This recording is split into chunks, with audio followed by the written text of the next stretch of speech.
that in turn made me closer to Allah. Like, so who's the real winner? Who's the real winner? Okay.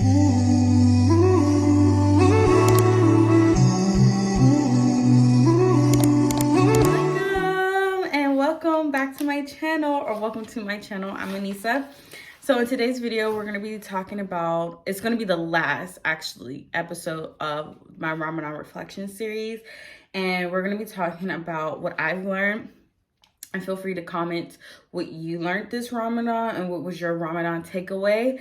I have my notebook here, and so this year, I'm gonna jump right into this, okay? Hopefully everyone's doing well. All my links will be in the comments, and you can find me on my IG, which is Anissa Rose TV, and then we have TikTok, it's the Bash Family, and we have another IG, which is the Bash Family as well. So you can find us on social media and connect with me there, but you can always leave me a question in the comments and I will respond. So I'm gonna jump right into it. So I was watching this Yusuf series, and I've been watching it since 2020, but this year I was like, no, I actually have to finish it. I was watching it with my friend. So yeah, and we just would start and stop, start and stop, start and stop. And so this year I was like, no, I really want to finish it, or at least get halfway done, because it is a lot. The videos are very long and everything. And I got to my goal. I got to where I wanted to go. And I'm going to definitely continue because it's so interesting. And in this series, the person that's teaching is breaking down each ayah, and it's like an hour-long video, and they're so good and so informative, just on the Arabic language as well as just like the story. So I'm gonna tell you guys a few of my takeaways and how it has affected me in the way that what I want to do after Ramadan, inshallah.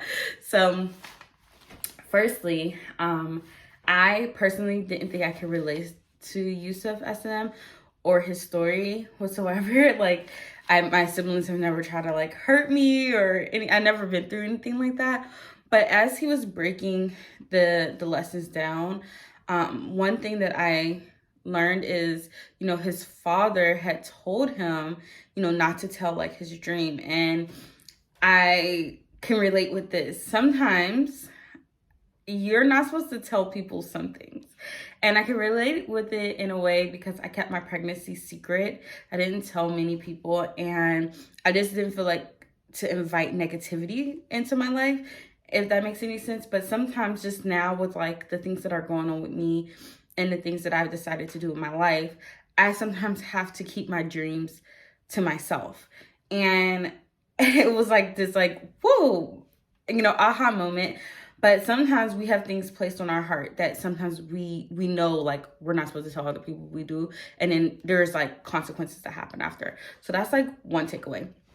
And then two, in the beginning of the series, I kind of saw it. Like, I kind of see it differently than I did before, because what I do realize is that the people who hurt you the most, a lot of times are closest to you.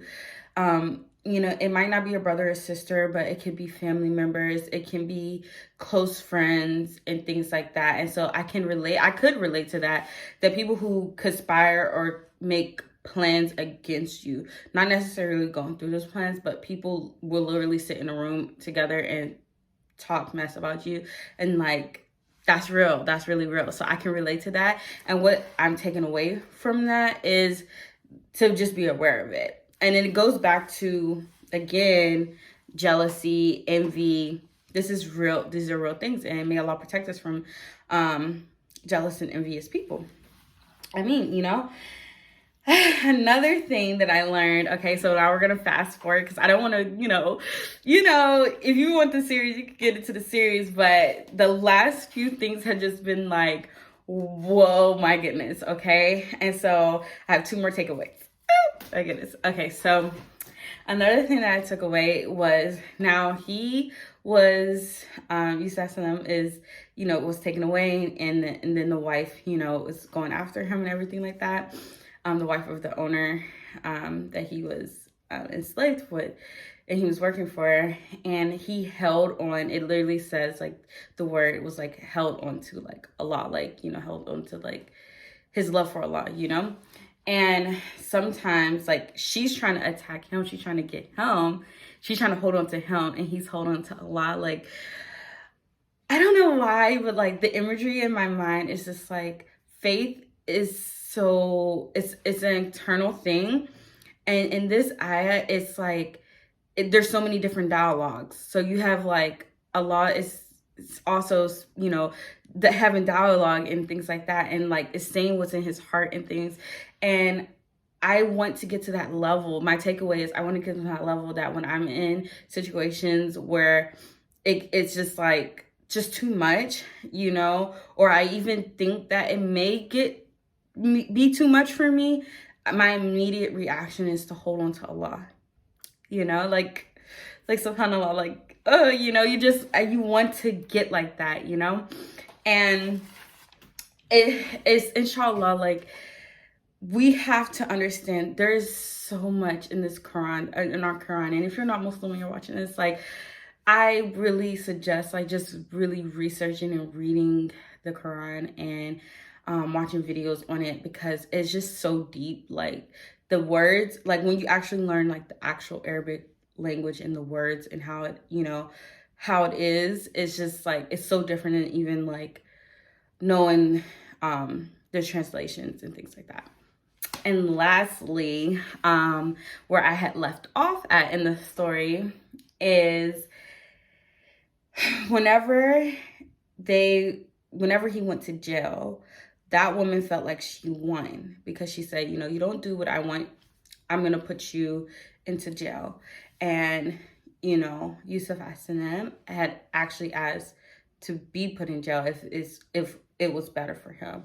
And then the law narrates like, I did what was best for him, and I did what was my plan. It was his plan all along, because like, you know, the end of the story, how he saves all these people and does all these things and all this stuff like that, it clearly was a lost plan. But she would think that she won.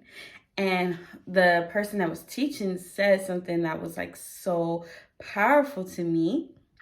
He said that sometimes your enemies think they won the battle, but Allah will always win the war. And I was like, yes, yes, yes, yes.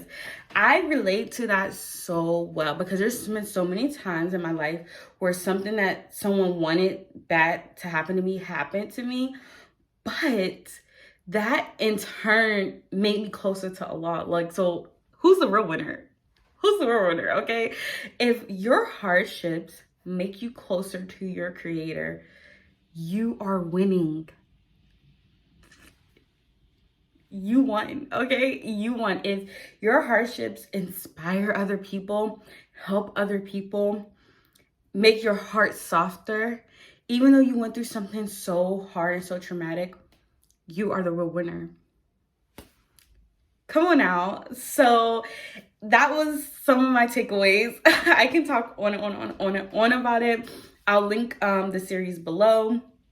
And leave a comment if you can relate to any of the things that I said. And I also want to keep up with this emoji thing. So what should the emoji be? I'll put the emoji here because I don't know what it should be. And then you guys can leave a comment of that emoji. Until next time, I will be pushing out a lot of content, and I will find a day that I'll be posting every single day. Inshallah, and I'll have a lot more motherhood things and different topics. And if you're following me on my Instagram, I will do a Q&A, and I'll bring it back here as well, because I'm starting to be more comfortable with the camera and everything. And I just want to say thank you for the people who subscribed and people who watch my videos and like and comment. I appreciate and love you, and I pray that you had a successful and really good Ramadan. I really do pray that we, you know, meet each other and reunite in Jannah for this. Love you. Bye.